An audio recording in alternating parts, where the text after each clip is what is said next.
আসসালামু আলাইকুম। সংবাদে আপনাদের সবাইকে স্বাগত জানাচ্ছি। আমি ফিরোজ তোহা। শুরুতেই সংবাদ শিরোনাম। বাংলাদেশের সর্বশেষ গুরুত্বপূর্ণ আপডেট সংবাদে আপনাকে স্বাগত। শুরুতেই সংবাদ শিরোনাম, পরে বিস্তারিত। প্রথমেই জানাবো আমাদের হাতে থাকা সর্বশেষ গুরুত্বপূর্ণ সবথেকে তাজা আপডেট সংবাদ। আন্দোলন দমনে রাজীবকে গুলির নির্দেশ শেখ হাসিনার। ক্ষমতাচ্যুত প্রধানমন্ত্রী শেখ হাসিনা ২৪শে ছাত্র গণ অভ্যুত্থান চলাকালে টেলিফোনে তার ব্যক্তিগত সামরিক কর্মকর্তাদের ছাত্রদের উপর সরাসরি গুলির নির্দেশ দেন। তিনি বলেন, মিরপুর, বাড্ডা, উত্তরা ও ব্র্যাক ইউনিভার্সিটির সামনে ওরা জড়ো হচ্ছে। এখনই গুলি চালিয়ে দমন করে ব্যবস্থা গ্রহণ করো, তাহলে অন্যরা আর আসবে না। এবারে কোনো কথা নেই, এবারে শুরুতেই গুলি করে দিব, শুরুতেই গুলি করো। আমার দেশের ধারাবাহিক অনুসন্ধানে এই তথ্য উঠে এসেছে। গুলির নির্দেশ পালন করে কর্নেল রাজীব মানবতা বিরোধী অপরাধ করেছে বলে মত বিশ্লেষকদের। শেখ হাসিনার নির্দেশের জবাবে প্রতিবার কর্নেল রাজীব বলেছিলেন, হ্যাঁ স্যার, জি স্যার ইত্যাদি। আজ ট্রাইব্যুনালের হাতে এসে পৌঁছেছে এই সমস্ত তথ্য। এ বিষয়ে গুরুত্বপূর্ণ সংবাদ জানাবো, আমার দেশের অনুসন্ধান জানাবো, সঙ্গেই থাকুন। এরপর জানাবো অগ্নিকাণ্ডে ৩ ফায়ার ফাইটার সহ ৪ জনের মৃত্যুতে প্রধান উপদেষ্টার শোক। গাজীপুর মহানগরীর টঙ্গীতে একটি রাসায়নিক গুদামে ভয়াবহ অগ্নিকাণ্ডে ৩ জন ফায়ার ফাইটার সহ ৪ জনের মর্মান্তিক মৃত্যুতে গভীর শোক ও বেদনা প্রকাশ করেছেন প্রধান উপদেষ্টা অধ্যাপক ড মোহাম্মদ ইউনূস। প্রধান উপদেষ্টার ভেরিফাইড ফেসবুকে এই শোক বার্তা প্রকাশ করা হয়।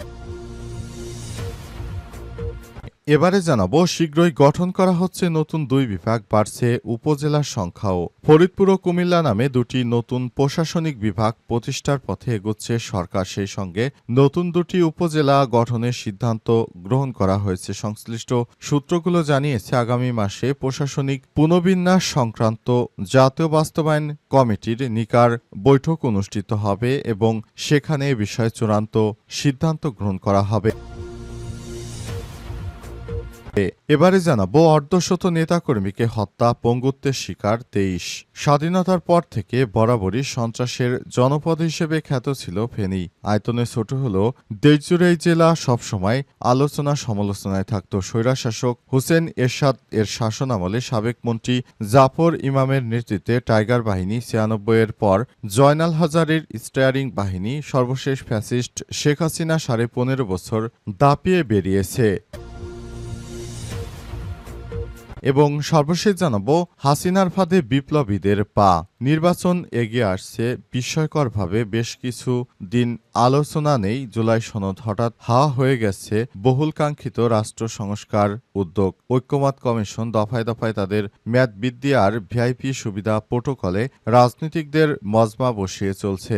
গত পক্ষকাল কেন যেন ঝিমিয়ে পড়েছে। কিছু বিষয়ে মতৈক্য রয়েছে, থাকবেই। এখন বিপ্লবীরা দেখা যাচ্ছে মূলার দিকে চোখ, ফলে শক্ত কোনো অবস্থান নিতে পারছে না সরকার।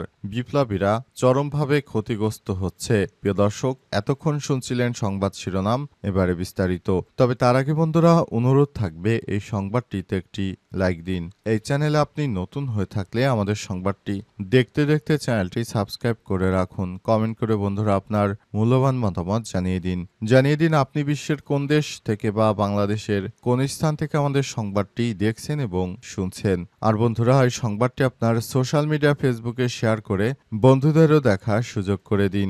এবারে বিস্তারিত। আন্দোলন দমনে রাজীবকে গুলির নির্দেশ হাসিনার। সেনা কর্মকর্তাকে শেখ হাসিনার টেলিফোন। মিরপুর, বাড্ডা, উত্তরা এবং ব্র্যাক ইউনিভার্সিটিতে ছাত্ররা জড়ো হচ্ছে, গুলি চালিয়ে দমন করো। গুলির নির্দেশ পালন করে কর্নেল রাজীব মানবতা বিরোধী অপরাধ করেছেন মত বিশেষজ্ঞদের। হাসিনার নির্দেশে জবাবে প্রতিবার কর্নেল রাজীব বলেছিলেন, জি স্যার, জি স্যার। গুমে জড়িত মেজর জেনারেল কবির সরোয়ারকে রাষ্ট্রদূত করা হয়েছে। ক্ষমতাচ্যুত প্রধানমন্ত্রী শেখ হাসিনা ২৪-এর ছাত্র গণ অভ্যুত্থান চলাকালে টেলিফোনে তার ব্যক্তিগত সামরিক কর্মকর্তাদের ছাত্রদের উপর সরাসরি গুলি করার নির্দেশ দিয়েছেন। তিনি বলেন, মিরপুর, বাড্ডা, উত্তরা, ব্র্যাক ইউনিভার্সিটি সামনে ওরা জড়ো হচ্ছে, ওইখানে গুলি করে তাদেরকে দমন করো, তাহলে অন্যরা সরে যাবে। এভাবে কথাগুলো বলেছিলেন। এভাবে তিনি শুরুতেই দিব অর্থাৎ শুরুতেই গুলি করব নাকি আমার দেশের ধারাবাহিক অনুসন্ধানে তথ্য উঠে এসেছে। তৎকালীন প্রধানমন্ত্রী শেখ হাসিনা গুলি চালানোর ব্যবস্থা করতে টেলিফোনে এই নির্দেশ দেন তার উপসামরিক সচিব DMSPM কর্নেল GM রাজীব আহমেদকে। এর আগে তিনি শেখ হাসিনা সহকারী সামরিক সচিব ছিলেন। তৎকালীন প্রধানমন্ত্রী ও কর্নেল রাজীবের মধ্যে ওই টেলিসংলাপ আমাদের হাতে এসেছে ওই ডকুমেন্ট আন্তর্জাতিক অপরাধ ট্রাইব্যুনালে চলমান জুলাই বিপ্লবের মানবতা বিরোধী অপরাধের গুরুত্বপূর্ণ প্রমাণ হতে পারে। টেলিসংলাপটি পর্যালোচনা করে মনে করা হয় এটি 2024 সালের 18 জুলাই পরবর্তী সময়ের ঘটনা, যখন শেখ হাসিনা সামরিক কর্মকর্তাদের সরাসরি নির্দেশ দিয়েছিলেন শিক্ষার্থীদের গুলি করার। অগ্নিকাণ্ডে 3 ফায়ার ফাইটার সহ 4 জনের মৃত্যুতে প্রধান উপদেষ্টার শোক।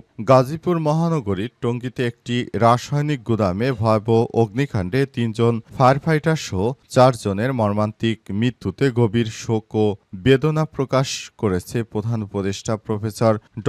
মোহাম্মদ ইউনূস। প্রধান উপদেষ্টার ভেরিফাইড ফেসবুকে এক শোকবার্তা প্রকাশ করা হয়। শোকবার্তায় প্রধান উপদেষ্টা বলেন, অগ্নিকাণ্ডে জীবন রক্ষার মহৎ দায়িত্ব পালন করতে গিয়ে আমাদের 3 সাহসী ফায়ার ফাইটার 4 জন প্রাণ হারিয়েছেন। এটি একটি হৃদয় বিদারক ঘটনা। আমি নিহতদের আত্মার শান্তি কামনা করছি এবং শোক সন্তপ্ত পরিবারের প্রতি গভীর সমবেদনা জানাচ্ছি। তিনি আরও বলেন, অগ্নি নিরাপত্তা বাহিনীর সদস্যরা দিনরাত জীবনের ঝুঁকি নিয়ে মানুষের জীবন ও সম্পদ রক্ষায় নিয়োজিত থাকে। নিজেদের জীবনের মায়া ত্যাগ করে তারা দেশের মানুষকে বাঁচান। তাদের মৃত্যু খুবই দুঃখজনক একটি ঘটনা। তাদের মৃত্যু কখনোই কাম্য নয়। আমরা মনে করি যারা দেশের জন্য জীবন দিয়েছে, দেশের মানুষকে রক্ষা করতে গিয়ে জীবন দিয়েছে, সেসব মহান ফায়ার ফাইটার যোদ্ধারা আমাদের জাতীয় বীর। তারা নিজেরা মারা গিয়ে তারপর জাতিকে বাঁচিয়ে গেছে। এই বেদনার ক্ষতি কখনো পূরণ হওয়ার নয়, তবে তাদের আত্মত্যাগ আমাদের অনুপ্রেরণা হয়ে থাকবে, যাতে আমরা একটি নিরাপদ বাংলাদেশ গড়তে পারি বলে মন্তব্য করেছেন অন্তর্বর্তীকালীন সরকারের প্রধান উপদেষ্টা।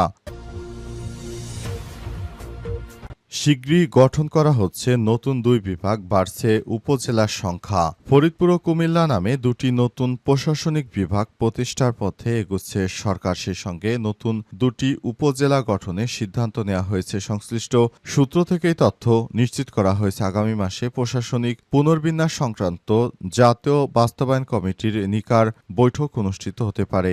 সেখানে এ বিষয়ে চূড়ান্ত সিদ্ধান্ত গ্রহণ করা হবে। সূত্রমতে জাতিসংঘের সাধারণ পরিষদ অধিবেশন শেষে প্রধান উপদেষ্টা দেশে ফেরার পর অক্টোবরে প্রথম সপ্তাহে নিকার বৈঠক হতে পারে। এর আগে 8ই সেপ্টেম্বর মন্ত্রিপরিষদ সচিব আব্দুর রশিদের সভাপতিত্বে অনুষ্ঠিত প্রি নিকার বৈঠকে ফরিদপুর ও কুমিল্লা শহরের নামেই নতুন 2টি প্রশাসনিক বিভাগ এবং নতুন 2টি উপজেলা গঠনের প্রাথমিক সিদ্ধান্ত নেওয়া হয়েছে। জনপ্রশাসন সংস্কার কমিশন ইতিমধ্যেই ফরিদপুর, মাদারীপুর, রাজবাড়ী, গোপালগঞ্জ, শরীয়তপুর জেলা নিয়ে ফরিদপুর বিভাগ গঠন ও কুমিল্লা বিভাগের জন্য ব্রাহ্মণবাড়িয়া, কুমিল্লা, চাঁদপুর, ফেনী, লক্ষ্মীপুর এবং নোয়াখালীর নাম প্রস্তাব করেছে। বর্তমানে দেশে মোট 8টি প্রশাসনিক বিভাগ রয়েছে: ঢাকা, চট্টগ্রাম, রাজশাহী, খুলনা, বরিশাল, সিলেট, রংপুর, ময়মনসিংহ। এর মধ্যে সর্বশেষ 2015 সালে ময়মনসিংহকে বিভাগ হিসেবে উন্নীত করা হয়েছে।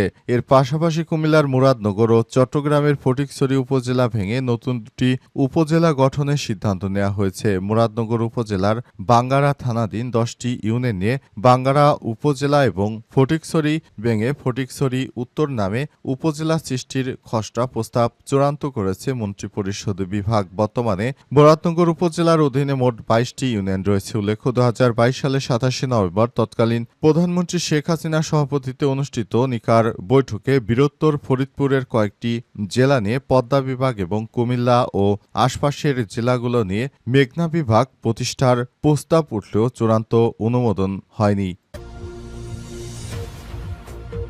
অর্ধশত নেতাকর্মীকে হত্যা ও পঙ্গুত্বের শিকার 23। স্বাধীনতার পর থেকে বরাবরই সন্ত্রাসের জনপদ হিসেবে খ্যাত ছিল ফেনী। আয়তনে ছোট হলেও দেশজুড়ে এই জেলা সবসময় থাকে আলোচনা সমালোচনায়। স্বৈরশাসক হুসেইন মোহাম্মদ এরশাদের শাসনামলে সাবেক মন্ত্রী জাফর ইমামের নেতৃত্বে টাইগার বাহিনী, 96-এর পর জয়নুল আবেদিন হাজারীর স্টিয়ারিং বাহিনী, সর্বশেষ ফ্যাসিস্ট শেখ হাসিনা 15.5 বছর দাপিয়ে বেরিয়েছে হাজারী বাহিনীর সন্ত্রাসীরা। তাদের অস্ত্রের ঝনঝনানিতে তটস্থ থাকত রাজনৈতিক প্রতিপক্ষ এবং জেলাবাসী। ফেনী ছিল জাতীয়তাবাদী ও ইসলামপন্থীদের উর্বর ভূমি। এখানে জন্মগ্রহণ করেন বিএনপির চেয়ারপারসন খালেদা জিয়া এবং জামাত ইসলামের প্রাত আমির মকবুল আহমেদ। নাস্তিক কমিউনিস্টদের ভিত্তি না থাকায় আওয়ামী লীগেরও তেমন জনসমর্থন এখানে নেই। এ কারণে আধিপত্য বিস্তারের সময় সমস্ত অস্ত্রবাজি, ক্যাডার বাহিনী ও রাষ্ট্রযন্ত্রকে ব্যবহার করেছে ফ্যাসিবাদী দলটি। এভাবে কুক্ষিগত করে রেখেছে ক্ষমতা। প্রবাসী অধ্যুষিত এবং ঢাকা চট্টগ্রামে লাইফলাইন খ্যাত ফেনীর রাজনীতিতে 2009 সালে দ্বিতীয় দফায় শেখ হাসিনা ক্ষমতা আসার পর থেকে বিরোধী মত দমনে অতীতের সব রেকর্ড ভেঙে বিএনপি জামাত সমর্থিত বাড়িঘর, ব্যবসা প্রতিষ্ঠান, দলীয় কার্যালয় হামলা, নেতাকর্মীদের গুম-খুন সহ মিছিল সমাবেশে আক্রমণ করে হতাহতের ঘটনা ছিল নিত্য নৈমিত্তিক ব্যাপার। প্রতিনিয়ত সেখানে হামলা ও মারধর করা হয়েছে বিরোধীদের।